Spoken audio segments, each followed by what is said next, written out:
have to look Hey, at it's John Williams coming to you from my home office in Henderson, Nevada. I was just talking to Senior Director Tracy Hillis from Utopia Takes, and I said, Tracy, we just got to get this on video so that we can share this story with everybody. Tracy did a health expo in her area. Now, when I say in her area, that's kind of hard to imagine when she lives in a little town of Utopia, Texas, and I think there's only like 250 people or something like that.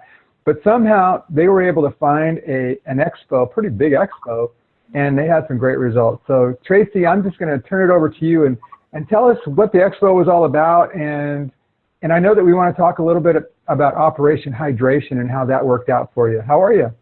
I'm doing good. How are you, John? Doing great. Awesome. Well, I'm very excited. This last Tuesday, Valerie and Marcia Joe and I went to be a part of a Women's Health Expo in Uvalde, Texas. And it was hosted by the Uvalde Memorial Hospital. And there was a lot of sponsorship there with the local grocery store. But Uvalde's, not a very big town either. But there was over 350 people who attended the expo, women who were there. And they had a panel of healthcare practitioners who were answering questions and, giving their professional advice. And it was really amazing. And so there's about 30 booths there, and they range from everything from jewelry, health and wellness, clothes, crafts. I mean, it was pretty widespread, I think, just to attract women to get in there to hear the information. And so it was a lot of fun. So I know that you guys went there to share GIA with everybody that was there, but your focus was Operation Hydration. So tell us how that worked out in a booth setting. Well, what we did is we had a banner set up with all the ideas about eye water and what eye water represents to us in our bodies. And then on the back wall, we had a picture of my mom and Kim Harrington's friend. We had those side by side so people could see a 10-day result and a 7-month result with people just drinking the eye water. We also had about 12 gallons of eye water setting on the table with big red ribbons on it to just kind of attract people's attention. And then we had 2 bigger containers with samples of regular filtered water and eye water, so we could do some product demonstrations with it, and that was a lot of fun. And I think just us being out in the front and having the table in the back kind of created people to want to come in and hear more and see more. And so we had little flyers to hand out and information about eye water. And so people who were really interested in the water, we said, well, actually, we're having a 7-day campaign for people to actually experience eye water and this amazing nutrition we have. And so that's how we did. That's how we got people interested in doing Operation Hydration. How many people actually volunteered to be a part of that program?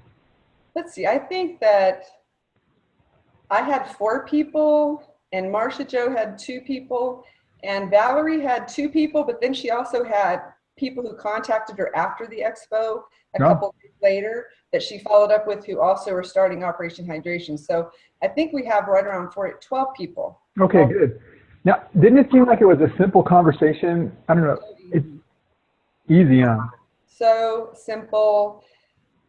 People just asking people questions and doing that survey that we have. It just really helps you create conversation, and just asking people what they're at the expo for and finding out more about them really helped to draw them in and to learn more about what we had. And so it was really great and easy. I really enjoyed it. So then it sounds like you did the survey for people before you asked them the questions, right? Yes, we asked them the questions, and sometimes it created more questions. Right, okay.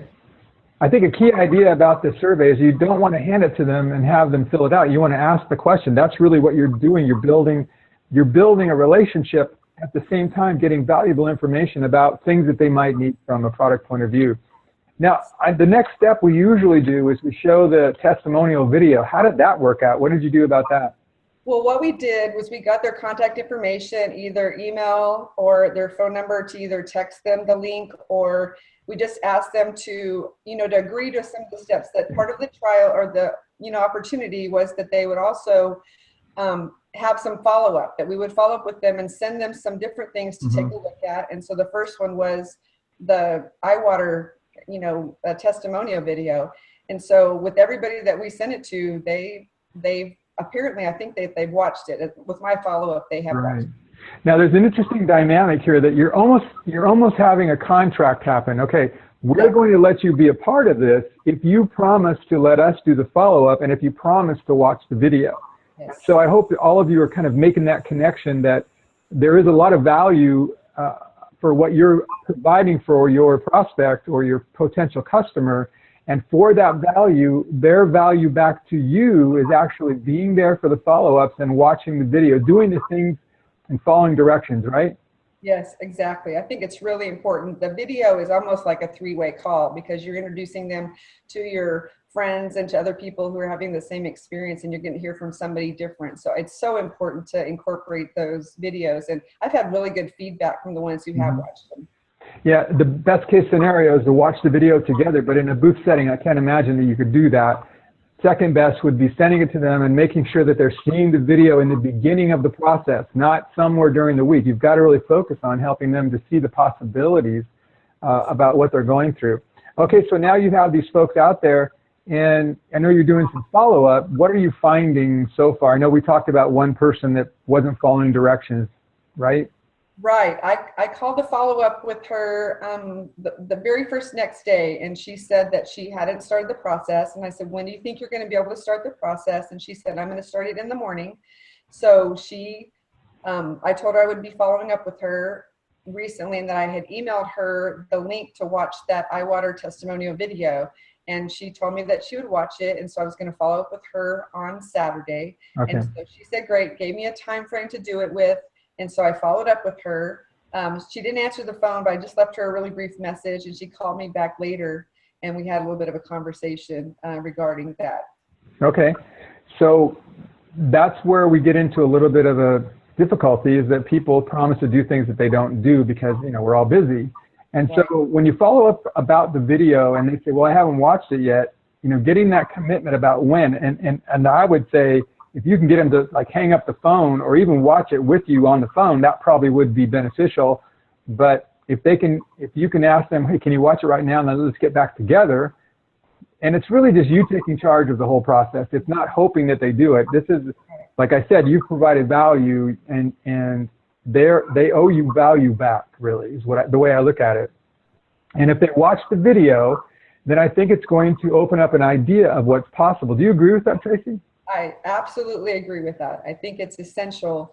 And that's the one thing I said. I sent you an email with the link to watch that. And she says, I haven't checked my emails in over a week. I said, well, I encourage you to go as soon as we get off the phone and look for that email. And I told her what I put in the subject, and she said that she would go watch it. So I'm going to follow up with her today. Well, I just had this thought. Now that person has a lot of freedom in their life if they haven't checked their email in a week. I don't know. That sounds pretty good to me. I agree. Okay, so you've got all these people in the process. You had Valerie and Marcia Joe there, and now they have people in the process. I want to know, how simple is it really?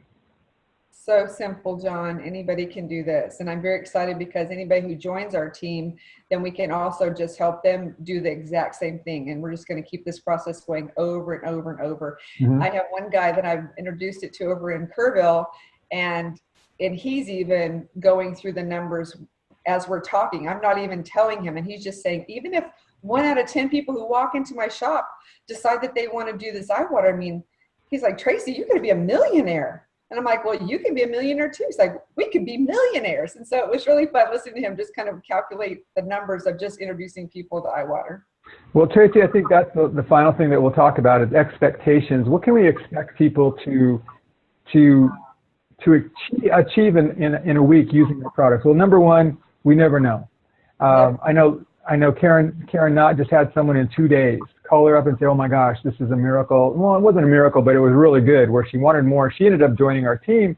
And then other people might take longer as they get more information about who GIA is, and the G, the I, and the A of GIA. That the water is just the door opener for you to be able to talk to people, to create that relationship and have them help you out. And along the way, you're explaining everything there is to offer at GIA. And at the end of it, a few of them are going to join our team. They're going to purchase a water system, or they're going to see the value of being a part and helping us grow. And that number will depend on how good you are at helping them through the process, honestly. The better we are at doing the follow-ups and helping people to do the system as we've laid it out, the more success we'll have. For people who just give someone water and say, hey, call me if it works, compared to someone who provides value with the water and then helps them through the process during that week, that person will have much more success. And that's really the key to this. And if I could, I mean, if you did this process for 1 year and you'd have a frontline group of people of maybe 10 to 20 who are now duplicating that over a period of time, Yes. you'd never have to worry about your finances again, because you'd be building a team of duplication. And that's really the key idea, is that, hey, not everybody is going to have an experience with iWater and iThrive. Not everybody's going to join our team, but as you just said, the person you were talking to could do the numbers. Hey, if I got 1 or 2, honestly, I always feel if I get 1 or 2 people to join me out of the people I talk to, if I could teach those folks to get 1 or 2 to help them join our team, that's pretty good duplication, I think. I think the thing is, Tracy, we always want everybody, and when someone says no, it puts a stop, and no just means, hey, not now, right? Exactly. Well, keep us up to date on what happens with the follow-up, and be sure to post the people who are having the results and share the successes with us on our Operation Hydration page, Facebook page, and also the lifestyle page. And I certainly appreciate all 3 of you for having the courage to, at the last minute, go to an event, put your GIA product out there and just go for it. Appreciate you. It was a lot of fun. I appreciate you too, John. All right. Thank you. Bye.